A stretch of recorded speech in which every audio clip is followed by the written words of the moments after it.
Hello, everybody. One of the saddest things today I find in society, I'm an old man now, and looking at society around me, is the distortion of science and what our kids are being taught. They're being taught not really to question things.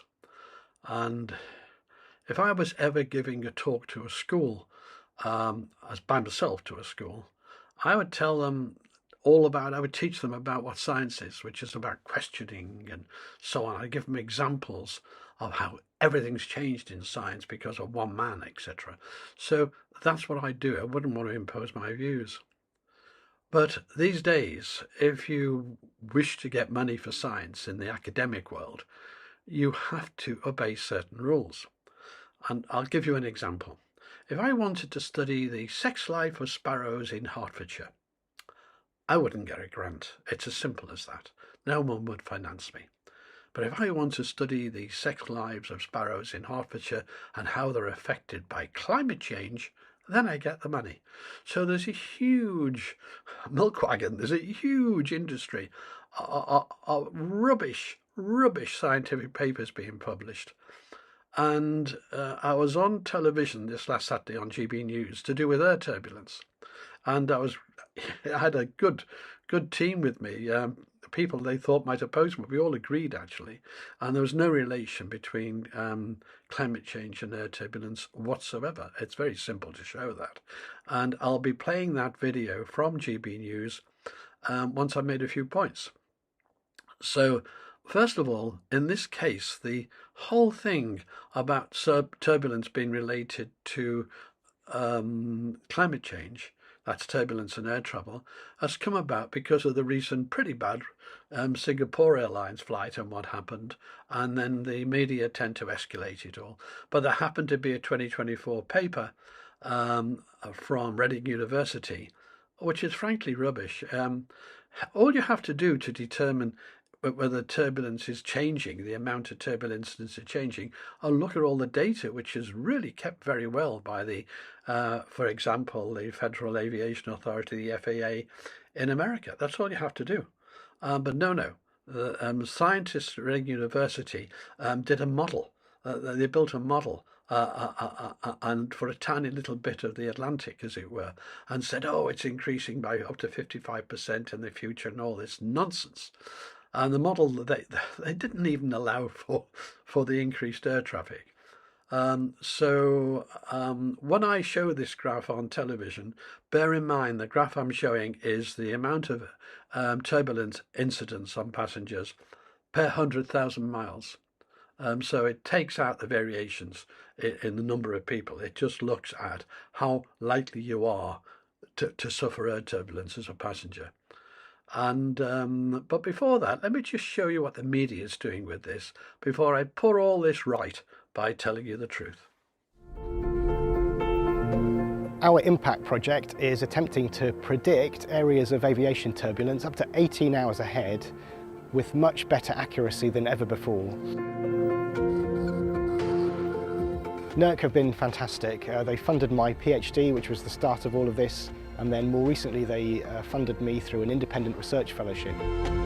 Turbulence is everywhere in the world, and most of the time we don't even notice it in the atmosphere until we try and fly through it in a plane, and then those random currents of air push the plane up and down, and it can be quite uncomfortable for nervous flyers. So there are situations of some turbulence being so bad that the crew have actually lifted up to the ceiling. One lady broke her leg on one of the final descents. So we have a lot of procedures and policies that we follow to try and minimise that risk, but there's only so much that we can do. Clear air turbulence is the invisible kind that pilots can't see from the cockpit. The radar on board cannot detect clear air turbulence, and it's generated by wind shear in the jet stream, and those random currents push the plane up and down. Our turbulence forecasting algorithm works by analysing wind patterns in the jet stream and then using a computer model to calculate the regions within the jet stream where the turbulence is likely to break out. And it's currently being used by the authorities in the United States to make daily turbulence forecasts for pilots, air traffic controllers, flight dispatchers, even members of the public.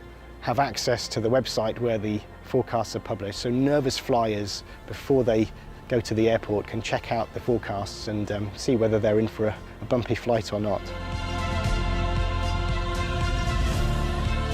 Our research has calculated that climate change could double or even treble the amount of clear air turbulence in the atmosphere in the coming decades. And that's why I'm working with one of the largest aircraft manufacturers in the world to try and build our projections into their design parameters and make sure that the planes of the future can withstand the more turbulent atmosphere that they'll be flying in.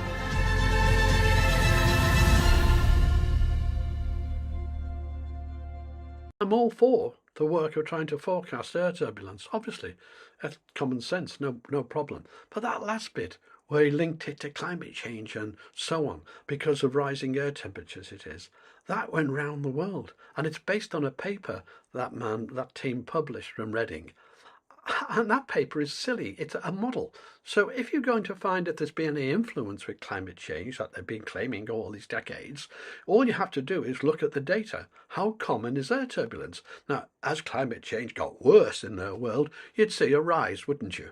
It's as simple as that. But oh no, there's grant money here, so we have to go at it, and we have to do that climate change bit to keep our grant money really going. And that's how the world works these days. So just to make it clear, I'm all for trying to forecast air turbulence and that work, all for that. But I'm not for linking it to climate change. Here's some more media. Airways, I should say, is investigating after turbulence injured 12 passengers on a flight over the weekend. And last week, a man died and dozens were hurt after turbulence affected a Singapore Airlines plane. A recent study found that clear air turbulence, which is especially violent, happens at high altitudes and when skies are typically clear. It became 55% more common over the North Atlantic Ocean between 1979 and 2020. Could climate change be making air turbulence more common and severe? The death of one passenger and injuries to others on a Singapore Airlines flight has underlined the potential dangers of severe turbulence in particular. We could start feeling that the airplane was entering some kind of turbulence. So the plane starts shaking. It kept getting worse and worse and worse. While fatalities are extremely rare, turbulence-related aircraft incidents are common. A 2023 report from the University of Reading suggests turbulence could get worse as the climate changes and temperatures rise. Typically, what they said there was could get worse, not will get worse. So, but they plant the seed this way. This may happen, and so on. This is how climate alarmists work. Turbulence is becoming more prevalent as climate changes, and a university's research in the United Kingdom has shown that over the last 40 years, severe turbulence has increased by 55%, moderate turbulence by 37%, and slight turbulence or light turbulence by about 17%. So there we are. Exact percentage figures of the different types of turbulence over the last 40 years. So we look at all those increases of the incidents we've had in turbulence, shall we? Or don't you look at data? Don't forget, it doesn't matter how beautiful your theory is. It doesn't matter how smart you are. If it doesn't agree with experiment, it's wrong. An experiment is observation. On a weather radar. There's now warnings that the aviation industry needs to invest in tech that better detects turbulence because of the impact of climate change. Scientists at Reading Uni claim higher temperatures are causing stronger air speeds in the jet streams, making clear air turbulence more extreme. They claim severe clear air turbulence in the North Atlantic has increased by 55% in less than half a century, and they estimate it could double or even triple in decades to come if climate change continues. Okay, let's end these examples with the IPCC. Will climate change make storms more severe? There is strong evidence that such tropical storms are increasing in intensity as a result of climate change, according to the UN climate science body, the IPCC. I'm going to go straight to the bottom statement on there, having just made that. There is strong evidence of such tropical storms are increasing. The last sentence, however, there is not clear evidence at this stage that these tropical storms are becoming more frequent. So what you get is this gobbledygook. I'll just read the second paragraph. This is for two reasons. Climate change is warming our oceans, which causes more water to evaporate, adding more heat and moisture into the air. That's absolutely true. That part of it is true. When the oceans, which are the big absorber of heat on the planet, 70% of the heat going into the oceans does one thing. It causes evaporation and forms clouds. What do clouds do? They're the thermostat. They reflect the sun's rays back and therefore control. In fact, overwhelmingly, clouds are the thermostat of the Earth. And they switch on and off. They can switch on and off in hours in different regions. They're a bit like your thermostat at home with your central heating. It either switches the heating on or it switches it off. That's happening all the time, all over the world. When you're on the beach there and a cloud comes across and you're reading a nice book, basking in the sun, when that cloud comes across, in seconds, you feel the drop of heat. In fact, the heat can drop 50%. That is the control, right? And then it goes on to say in that third paragraph, at the same time, warmer air can hold more moisture, resulting in stronger winds and more intense rainfall from these storms, which would bring more severe turbulence. All this is conjecture. In actual fact, we don't get more rainfall. I mean, on the Met Office rainfall graph I've been showing in recent videos, by far the worst rainfall was in the 1890s, just before the turn of the 1900s. So all this is just word salads they use, but it leaves the public with an impression, and that impression is it's climate change. And now I'm going to play the GB News section that came from what we did last Saturday. And I have to say this is the first time I've been on GB News with totally rational people to be on the panel with me. It really was refreshing in some ways. There have been some serious incidents involving extreme turbulence, and 10 people were injured on a flight from Doha to Dublin. And this came after a British man died on board a Singapore Airways flight, which left many more injured. And lots of blame has been put on climate change for an increase in clear air turbulence. But what is really going on? That's the question. It's all a bit worrying. So joining me now is travel correspondent Simon Calder and travel aviation analyst Sally Gethin and also climate scientist Paul Burgess. I'm going to start with you, Sally. Air turbulence. OK, what is it? So it's basically atmospheric conditions that airplanes fly into, and it can sometimes be caused by storms, by weather arising from mountainous regions, but also there's this type of turbulence you absolutely can't see and is unpredictable called clear air turbulence, and that's the type of turbulence that has been causing most of the problems that we're seeing in recent days. People are blaming it on climate change. I've heard this quite a few times. Yeah, so this is an emerging science where quite a lot of research has been done already and is looking at the rate of incidents in recent flying history. And so there is, the scientists are saying that, given time, there's going to be more and more of this air turbulence. But also we must remember that simply the sheer weight of numbers. There are more people flying, there are more flights. So regardless of climate change, there's more likelihood of, as a passenger, for you to experience turbulence. Right, let me come to Paul Burgess. Is there any logic to the fact that people are saying it's climate change? You're a climate scientist. None at all. None whatsoever. And all you have to do is look at the simple data. So could I bring up, I've given your producer graph 2. Okay, if you can bring up graph 2. If we're allowed to have graph 2, let's see if we can it's very simple, this. What will it tell us? It's going to tell you, it's the lower part of the graph here, is the amount of accidents per 100,000 hours. So that's the black line there. The black line there. The lower line is the incidence from turbulence on passengers over the years. And there's no pattern there at all. There's no pattern there at all. If it was due to climate change, you'd see it turning up, etc. In fact, it's much lower now than it was back in 2003.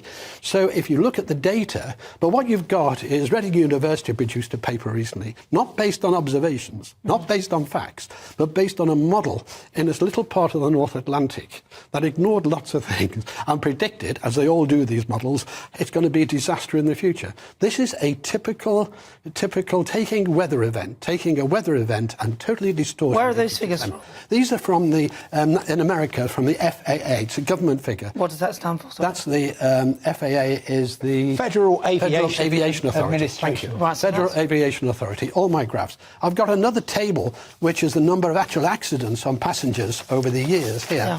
And I haven't given you that, but if you read it, it's ridiculous. I mean, in 2009, there were 10 people affected. And in 2022, there were 4 people affected. 1, 2, 3. It's nothing. But these are in a row. Simon Calder, you travel a lot. Do you experience much air turbulence, and to the extremes that we are seeing?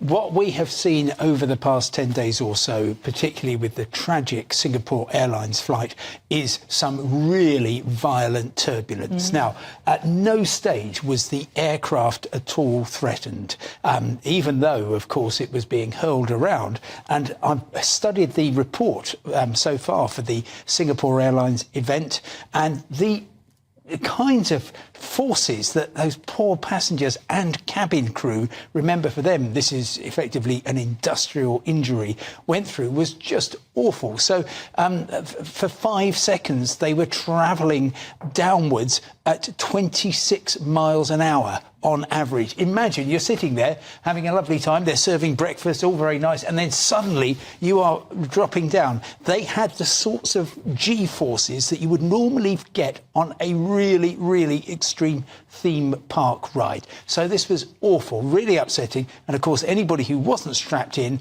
and anything that wasn't nailed down started flying around the cabin. Awful. And now Singapore Airlines has changed its policies to say effectively seatbelt signs on, we're not going to be serving any meals, and everybody has to stay strapped in. I conducted a social media poll immediately after this event, and there was nearly 5,000 responses. By a majority of 5 to 1, people said, yep, you really should make it the rule that everybody, when they're sitting down, keeps their seatbelt on, just as you would do in a car, for goodness sake. How dangerous is the turbulence, Sally? Because 26 miles now going down suddenly, and, obviously, luckily, the plane was not at risk. But what are the risks if planes get caught in this? Yeah, so you nailed it. It's a danger to human beings, but not necessarily the aircraft itself. Aircraft are stress tested to withstand incredible forces. But as a human being, yeah, if you're not strapped down, basically anything that isn't bolted down is likely to rise suddenly. Or, in some cases, if the plane jolts upwards, you can be pinned to the actual floor. So, obviously, jumping upwards is also a turbulence, is that as well? Yeah, that's also a sudden jolt upwards, sudden rise. And, of course, passengers are likely to experience fractures and injuries where there's a lot of collisions. So you imagine the food trolley, the food and beverage trolley is quite considerable weight. That can take off the same as a human being. So it's literally like blunt force trauma to a lot of people. Why can't the plane see this turbulence? 'Cause presumably some turbulence you can see. Yeah, they can see certain types of turbulence coming, and they're fitted with equipment to look ahead, and also pilots share data, and air traffic control shares, warnings about turbulence, and they might even plan a different trajectory for their journey based on turbulence. But this clear air turbulence, not enough is known about it. Much more work needs to be done about it. But there's also an emerging science called LIDAR technology, which is a very cutting edge, and that could offer potentially a solution to this. Paul, does the turbulence move about? Or is there one pocket that everyone knows about and you can avoid it? Oh, no, it moves about. By the way, I think for the first time ever on GB News, I agree with all the panel here. I really do, because no one's tried to relate it to climate, because there's no connection. Well, we do keep hearing people saying that.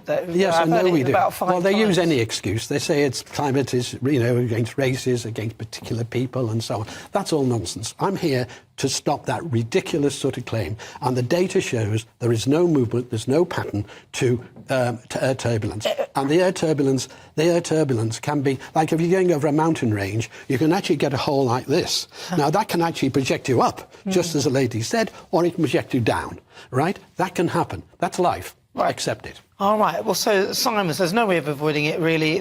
Could they get better technology? Yes, they can. To see it. The lady explained that perfectly. You explained it. Simon Calder, I'm going to Portugal soon. I want to avoid planes. What would be my best options? OK, well, you will find it will take about 10 times longer, it will cost probably 5 times as much. Really? And arguably, well, if you make the journey, which will take you, if you're starting off in London, you've got to get across to Paris, then you can go from there to, let's say, Hendaye, on the French-Spanish border. From there, you get a little local train across to San Sebastian, then you can catch the train from there onwards to Lisbon. So it's going to take quite a lot of time.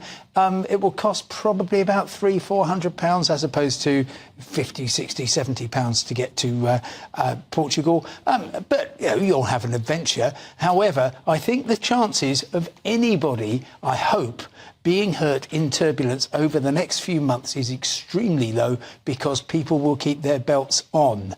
And that, I think, is, we'll see more and more airlines changing their policies to reflect the fact that turbulence is now the most dangerous thing that can happen to you on a plane. I mean, last year we saw no crashes involving passenger jets at all. An amazing record. And now it's clear that actually turbulence is more likely to cause you harm than you being involved in an accident. Wow. So I'm going to keep flying happily, but I'm going to be all strapped in, just like I'm driving along in a car. OK, thank you. Well, when you need the loo, though, that's the worrying thing. You don't want to be the one going to the toilet. There must be some sort of rope or something they can put on you. Right, let's go to Terry Tozer. Now, he's a retired former pilot and author of Confessions of an Airline Pilot, Why Planes Crash.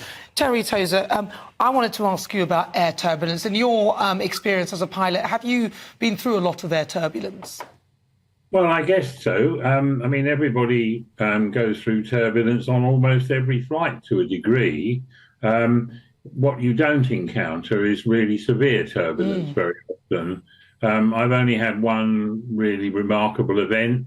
Nobody was hurt because everybody was strapped in. The aeroplane will withstand quite a beating, and in fact, it's quite ironic, really, because one of the reasons that I wrote my book was because people kept saying I'm terrified of turbulence. It's the one thing that scares me, and my reply has always been it's the last thing you need to worry about. The chances of being hurt as a result of turbulence are vanishingly small. But can you see it as a pilot, as you're flying? Can you see it? Does it look like anything? Are there suspect clouds? I don't know. Well, it depends. There are basically two causes, as a general rule, of turbulence. One is clear air turbulence, which happens at high altitudes where winds conflicting with one another create a turbulent environment. The other one is to do with convective or instability related big clouds like thunderstorms. If it's a thunderstorm, if a cloud's got moisture in it, your weather radar should pick that up, and so you can usually avoid it. But you can't see clear air turbulence, I'm afraid. Sadly not. Terry Tozer, thank you very much. That's the view from the cockpit. That's what he's saying. Any final thoughts? Yeah, there are some things you can do to actually help yourself in these situations. As Simon said, you know, make sure you're buckled up at all times, especially also on a long-haul flight if you're sleeping.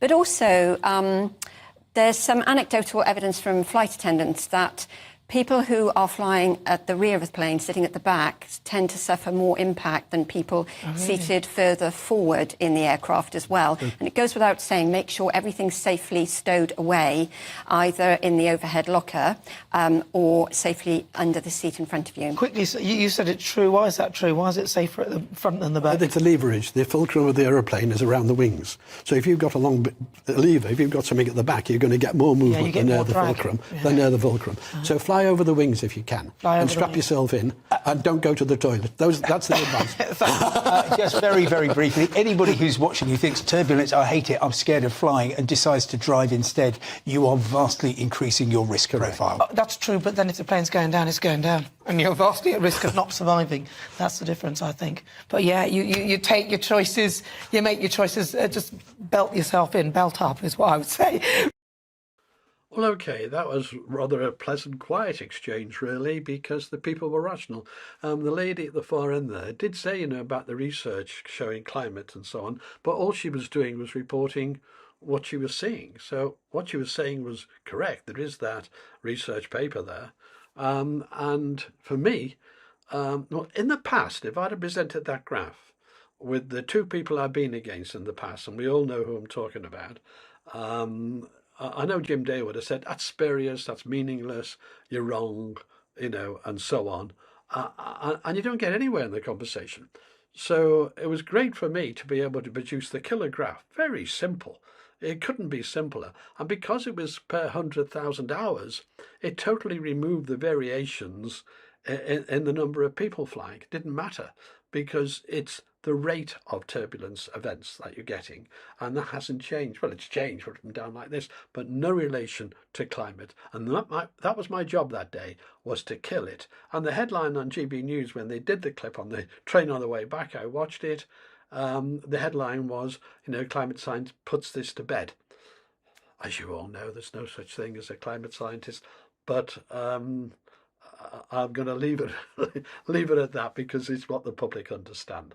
And by the way, there is something quite interesting here. We can go into more detail, such as the tropopause, and people assumed the tropopause was sort of uniform one way and the other with the Hadley cells and so on.